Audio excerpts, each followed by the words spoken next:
Hey, what's going on, everybody? Welcome. You're kicking back with MarcMack. Episode 2, presented by Paranoia Brand, is officially underway. In just a moment, I'll introduce my first guest, Uchenna Iroegbu. He's a Sacramento native. He played for the Stockton Kings, NBA G League affiliate of the Sacramento Kings, and now he's playing in the Basketball Africa League, which started this year, but due to COVID-19, had to be postponed. We'll talk about all of that and much more. Keep it right here. You're kicking back with MarcMack.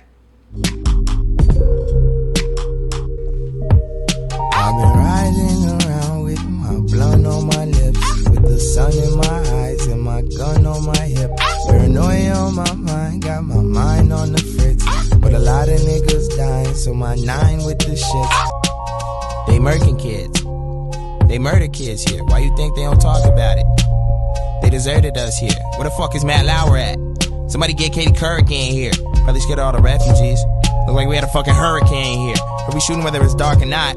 I mean, the days is pretty dark a lot. Down here, it's easier to find a gun than it is to find a fucking parking spot. No love for the opposition, specifically a composition, cause they never been in opposition. Getting violations from the nation, correlating you dry snitching. I've been riding around with my blunt on my lips, with the sun in my eyes and my gun on my hip. Paranoia on my mind, got my mind on the fritz. But a lot of niggas dying, so my 9 with the shit. What's up, guys? It's Iroegbu, chilling here with MarcMack. Trying to get it in during this quarantine. Let's get it. All right, UC, man, how you doing, man? Tell me everything. What's been going on? I know COVID-19. I know you were across season and everything. Now you're back. We'll start, Edward. Just tell me how you're doing health-wise, family, and everything.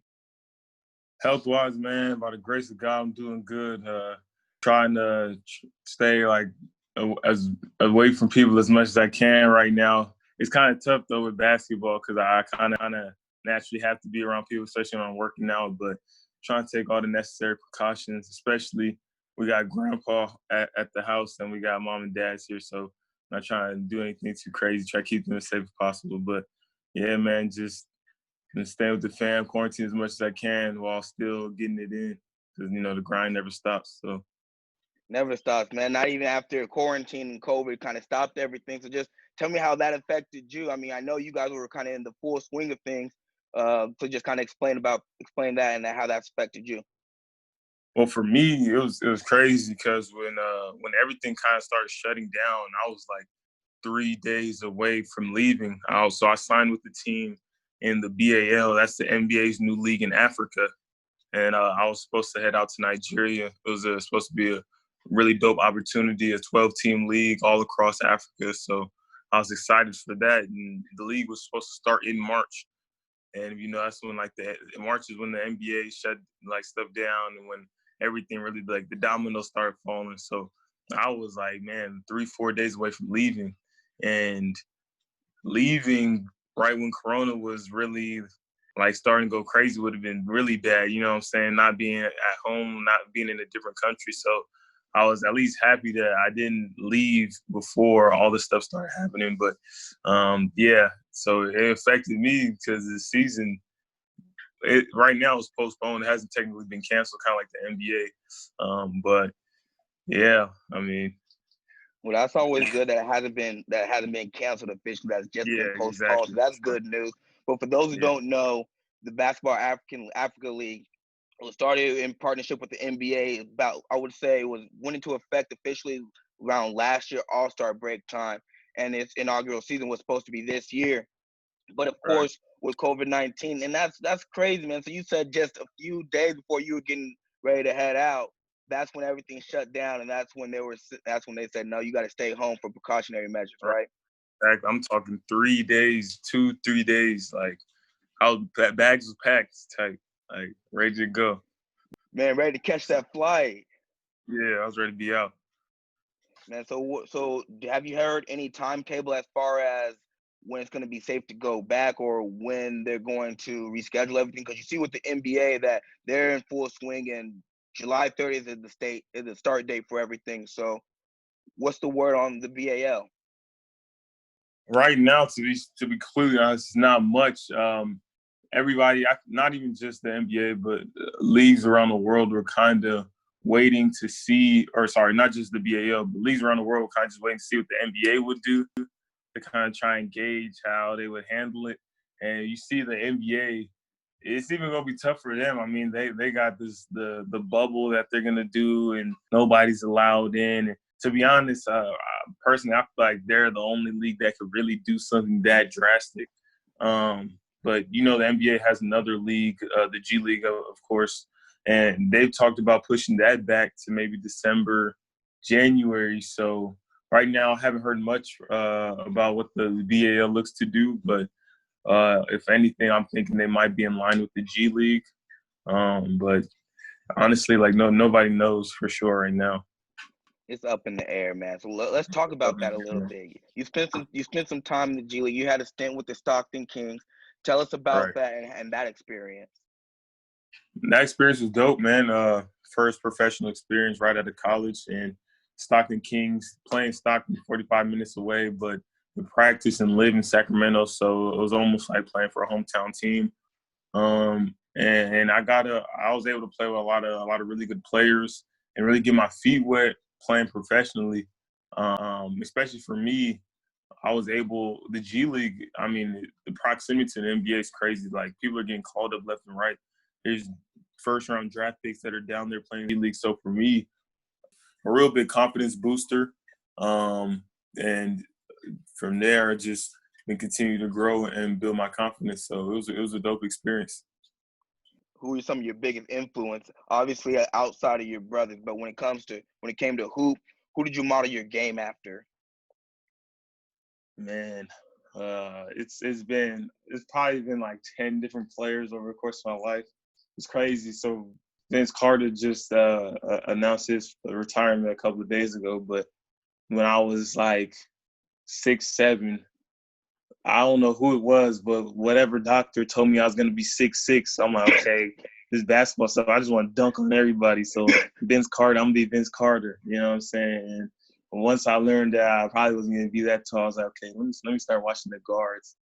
But man, the first point guard that I was like, okay, I want to play like was Darren Williams. Then it was Damian Lillard and Kemba Walker. Even to today, it's just, for the most part, I consider myself a student of the game. So all the elite point guards I watch and I try to steal things from, especially guys that are closer to my size. I'm around 6 feet. So I like to watch a lot of Kemba Walker. I like to watch a lot of Patty Mills. He's a really good shooter. But all the elite point guards, if you're a student of the game, even, I'm not going to lie, I'm a point guard, but sometimes I'll type in Kobe footwork, rest in peace Kobe, or Carmelo Anthony pull-ups, you know what I'm saying? So I honestly try to be a gym rat and a student of the game and steal from everybody I can.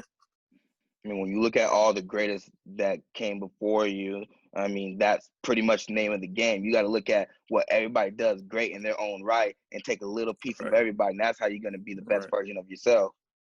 Right. So let's continue from there, man. We're just talking about hoop influences and things like that. What about life? Just overall, like, who are your biggest influence as you continue going through life? For me, it's always been my dad. Both my mom and dad are my role models. My dad, especially, me being a young man, looking to him in terms of being the head of the household, leader of the family, and a family man. You know, so I live in a Nigerian household. I'm full Nigerian. And the thing with Nigerian men is, like, you got to be tough. You know what I mean? You can't show any feelings. And my dad's always been like, yeah, forget that. We have 3 boys here, and my dad told us all that he loved us every single day. You know what I mean? So my dad's always been a big influence on me and a great example of what it means to be a man. So I definitely say my pops. So with your pops being one of the biggest influence and also just bringing that traditional Nigerian culture and everything, really like instilling it into you, when you turn around and see yourself now playing for Rivers Hoopers and the Basketball Africa League, does that give you a certain amount of pride or anything like that? For sure. I was able to play for the Team Nigeria and when I was my senior year of college in the Commonwealth Games in Australia. And my brother Ike also plays for Team Nigeria. They just qualified for the Olympics last summer. But it's crazy. It's crazy being able to put that Nigeria jersey on, and even I'm gonna be able to put that Rivers Hoopers jersey on, playing in Nigeria, and being able to have family from Nigeria that's never seen me play come to the games and whatnot. It's gonna be crazy. So I'm super excited for that, and just crazy how everything kind of works together like that. So God is good, I'll tell you that much. man. And then how about this? Quick few random questions. What's some other hobbies that we don't know about you that you have? We know you're a hooper, man. We know that you live in the gym. Outside of the gym, you're working out, you're getting big. But outside of that, what do you do? What do you do outside of that? How do we get to know you a little bit more? What's some of your hobbies? Some of my hobbies, I try to read as much as I can. Trying to become a more of a reader and expand my mind. What are some of the things you're reading? My favorite, I just finished not too long ago, The Alchemist. Probably one of my favorite books. It just talks about that. The destination or the journey is the reward. You know what I mean? And just being on your personal journey. One of my other favorite books is The 48 Laws of Power. And it just kind of talks about like how to deal. How to just deal with people and interact with people and stuff like that. And another one on that same type of wave is how to win friends and influence people. Just like interpersonal skills, and especially like being a floor general, point guard, and a leader and whatnot. I want to be able to communicate as seamlessly and effortlessly as I can. So it was a really big book for me. Outside of reading, though, about a year and a half ago, right before I was going to Spain for the remainder of my rookie season, I just went to Guitar Center, and I was like, you know what? I feel like teaching myself how to play saxophone. Wow. So I picked up saxophone, man. And first it was rough, but honestly, I've been able to teach myself how to play. And I'd say I think I'm solid now. I'm pretty good. I got a couple of videos on Instagram and stuff like that. From scratch, huh? Yeah, and then about a couple months, actually, like when quarantine was just starting, I was like, okay, I think I don't want to say master, but I'm pretty good at the sax. What else can I learn? So, I got a piano too. Wow. So I feel like I'm starting a band over here or something, man. So I'm trying to learn how to play piano too. So I'm just trying to. That's how you do it right there. Keep that mind going. Right, so what exactly. songs can you play? Whether it's on piano, whether it's on the sax, what songs can you play? On the sax, I want to say almost anything, because I learned how to play by ear on the saxophone. So I can listen to a melody and play that pretty quick, maybe like 5 minutes or anything like that. On the piano, I've been learning Moonlight Sonata by Beethoven. Yeah, it's one of my more like, that's a song I listen to when I read, because it like calms you down. So I learned how to start playing that. But that's honestly, if I'm being real, that's like the only one right now I'm still learning. That's a classic. Hey, no, you know what? That's a good one to start with right there. It's a little bit of Beethoven. I'm gonna ask you just because it's been trending lately, and Beethoven being black. I mean, I support black all the time, no matter whether it's black, whether it's African. I support. But my thing is, I'm wondering why understand that good music is good music, art is art. So whether he was black just now figuring out or white before, I'm asking you, are you just now listening to Beethoven and getting in tune with that, or that's something you've been on? Because I'm one of those that I've been hit with the Beethoven. That's my steady music, my real soothing type stuff. Yeah.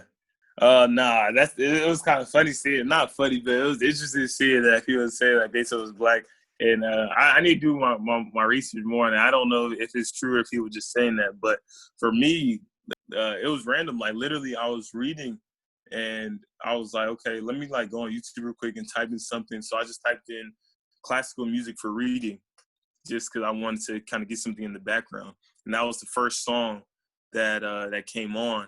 And then I was like, man, I like this song. And there were other songs too, but I was like, man, this one is the one. So then I just typed in Moonlight Sonata like on repeat. So that's kind of like became like my reading song that I just play in the background. So it kind of just happened randomly, and then I just really fell in love with it. I love that. Yeah, no, Symphony No. 5. That's my go-to right there for my studying, editing, everything. Okay, So when I'm it gonna comes get to on when it now. comes to the sax, though, who do you have anybody that you listen to, or you just more so like I hear a sound and I'm gonna go play it? For the most part, it's like I kind of just like doing covers of like R&B songs that I like, or like 2000 songs that like, cause I started posting a few, and my brother comes like, hey, you might as well just throw it on there. So I was like, what are some songs that people our age, when we hear them, you know, our parents are, oh man, this bring me back. So I feel Yeah. like 2000 songs, those are songs that are like, okay.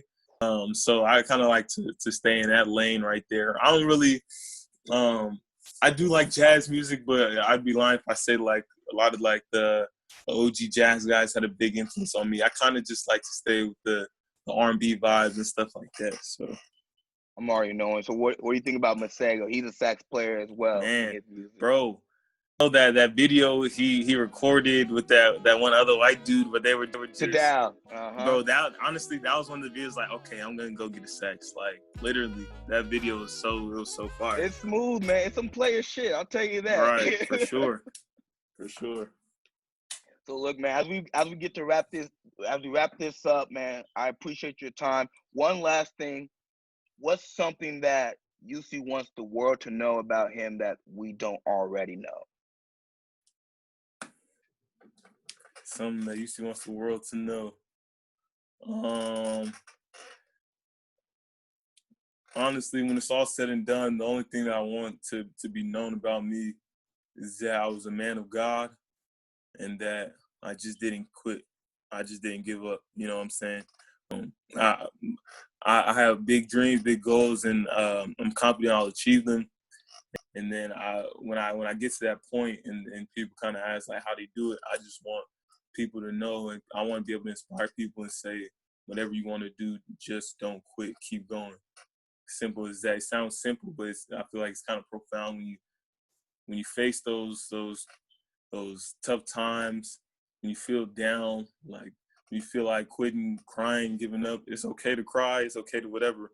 But as soon as you get done crying, wipe them tears and keep going. You know what I mean? For me, it was wiping tears and work out again. You know what I'm saying? So at the end of the day, just keep going and don't quit. That's what I would say. Yes, sir. That's beautiful, man. I love that.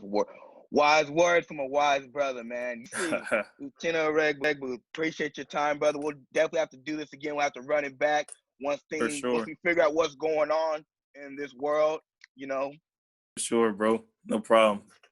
Anytime. All right, man. Thank you, man. Yo, kicking back with MarcMack. Stay tuned. The next segment's coming to you soon. Support Black. It's going to be a good one. Until then. Name of the brand is Paranoia.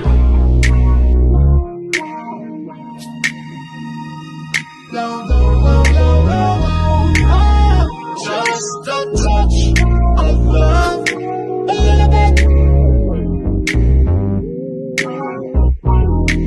Just a touch. One touch of love. More than a little bit. We could win on some simple shit. Keep showing love, we could benefit, especially if you sun-kissed. How dare they treat you rude? What's going on, everybody? This is my new segment, Support Black with MarcMack. Our first Black-owned restaurant today is what we're going to be featuring. Abyssinia Ethiopian restaurant. And today I have Untitled Chapter.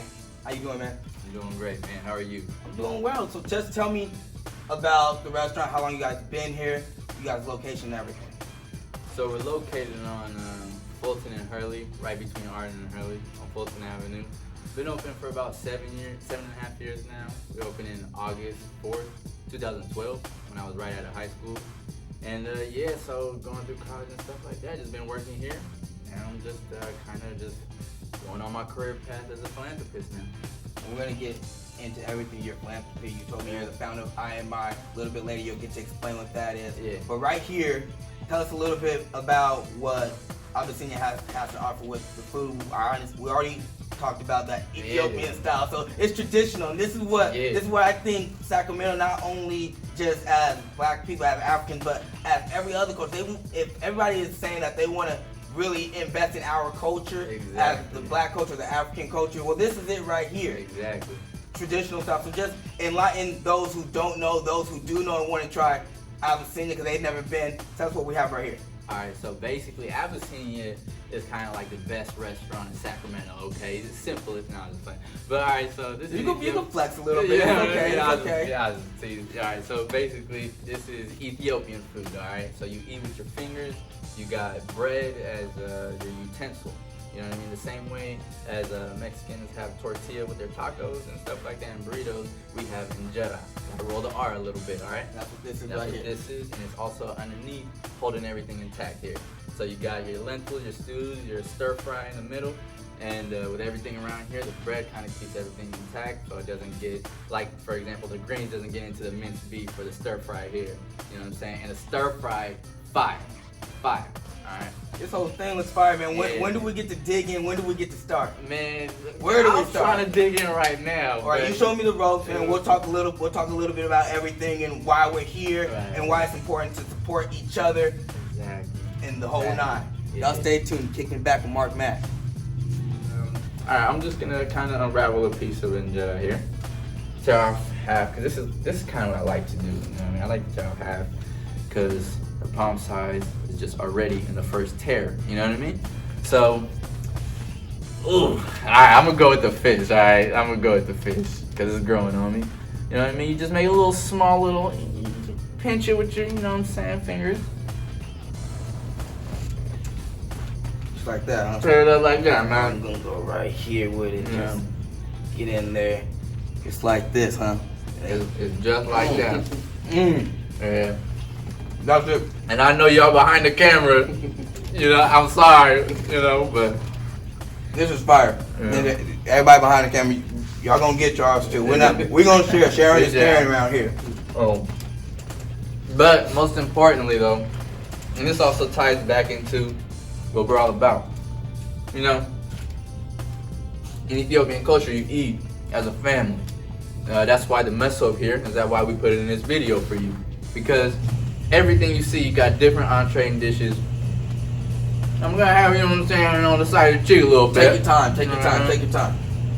Pretty much in a nutshell, just talk about this, bringing the same type of cultures and values that the Ethiopian and Eritrean culture have, and Okay, then I got bringing you. it to America, and I got how you. we can pretty much bounce off that. Well, I believe the most important thing, like, I know it's a cliche, like I'm big on cliche and phrases and stuff like that. Family is the most important thing. Like, whether or not you, whatever success you come across in life, family is like, I think where mainly education even starts, you know what I mean? Like, you could put your kids through school, but at the end of the day, education starts with the family. And like, that's why as we eat together right now, you my brother, you know what I'm saying? In a family, in a household, as the parent, as a mom and dad eat with their son or daughter, you know what I'm saying? That's the time you really can connect with your kid. You know what I mean? That time, how was your day today? How was school? What did you learn today? And then they're gonna experience things throughout their day, and you have that dialogue as you're feasting. You know what I'm saying?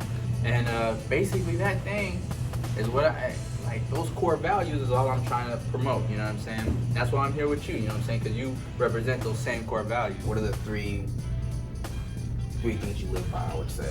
One thing off the top, I keep him by my neck all the time. Jesus is God. At the end of the day, He died for my sins, and that's why I speak so boldly, because I live like Christ died for my sins. You know what I mean?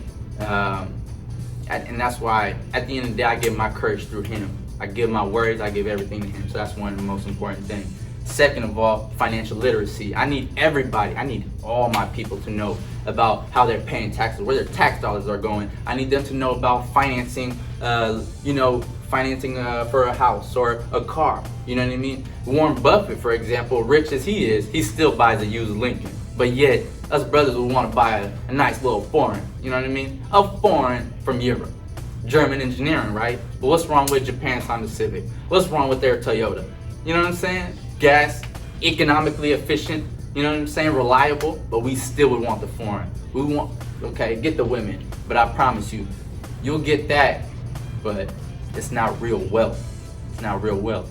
Because at the end of the day, when you back on your taxes, when your credit is low, when, you know what I'm saying, when all of that is going on, what they gonna take? They're gonna take that Benz. And you're gonna have a bad credit score. You're not gonna be able to buy a house after that. You ain't even gonna be able to finance another Benz after that. And I ain't gonna lie, it's a rabbit hole after that. Okay, financial literacy, God. And then final, sorry about that. Economic empowerment. That's one thing. People forget that Martin Luther King did have that "I Have a Dream" speech, but he also had a speech after that, which I believe really got him killed. But that's all speculation. I don't like to do that too much. I like to look at things that are at hand. You know what I'm saying? So when he had that "I Have a Dream" speech, he also had the economic empowerment, where he was, you know what I mean, where he was trying to educate people that, yeah, we can't just ask our oppressors for a change. We have to work our way there. We do have to work our way there. You have to educate yourself. Knowledge is power. It's not money. Knowledge is power. Because at the end of the day, you could have $1 million. Can you keep it? Can you keep it? As my boys, keep it? You know what I mean? But yeah, that's what's most important. Economic empowerment. That third piece. Right. Yeah. So should we just share? Are we just gonna feast upon ourselves? I ain't gonna lie. We've been holding it here, but we gotta let the brothers eat. Let's let the brothers eat. Come Yeah, on, we gotta let the brothers eat. Let's take a quick break real quick. Yeah. Let's take a quick break. Yeah.